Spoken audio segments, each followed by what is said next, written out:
Та харин зах зээлийн эзэн засгийн талаар ойлголт маш том багтаагүй юм байна. Зах зээлийн эзэн засгийн талаар та жоохон судлаа. Төрөөс бүгдийг авдаг юм тийм юм байдаггүй юм. Та Шинэ Зеланд тэр бусад Европын орнуудын хөдөө аж ахуйн салбарын эзэн засгийн тэр хөгжилтийн судал бүгдийг төрөөс төсвийн мөнгөөр авдаг тийм зүйл байхгүй. Энэ төсөв чинь дийлэхгүй шүү дээ. Асуудал. Иргэд чинь татварынхаа хувийг бууруул гэдэг шүү дээ. Та эсэргээрээ нэмэх юм яриа сууж байгаа. Ийм бодлого байж болохгүй.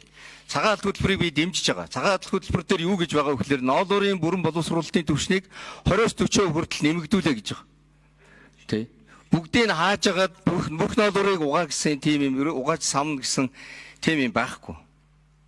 Та бас энэ бодлогоодоо зөв яриарэ. Тэ. Тэгээ эргээд би дахиад асууя. Баруун бүс дээр ноолуур 1 кг ноолуур хэдээр авах вэ? Та тэрийг тодорхой хариулт өгч.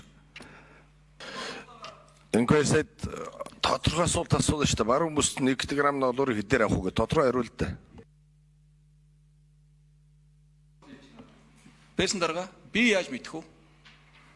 Дэлхийн зах зээлийн үн, төлөв байдлаа хар, орц, ноором, бүдүүн, ширхэг, холц олон зүйл нөлөөлнө. Өнөөдөр 1 кг самсан ноолуур 100 орчим доллар дээр Европын зах зээл дээр байна. Ноолуур чинь 100% самнагдсан ноолуур гол арилжааны бүтээгдэхүүн болж байна.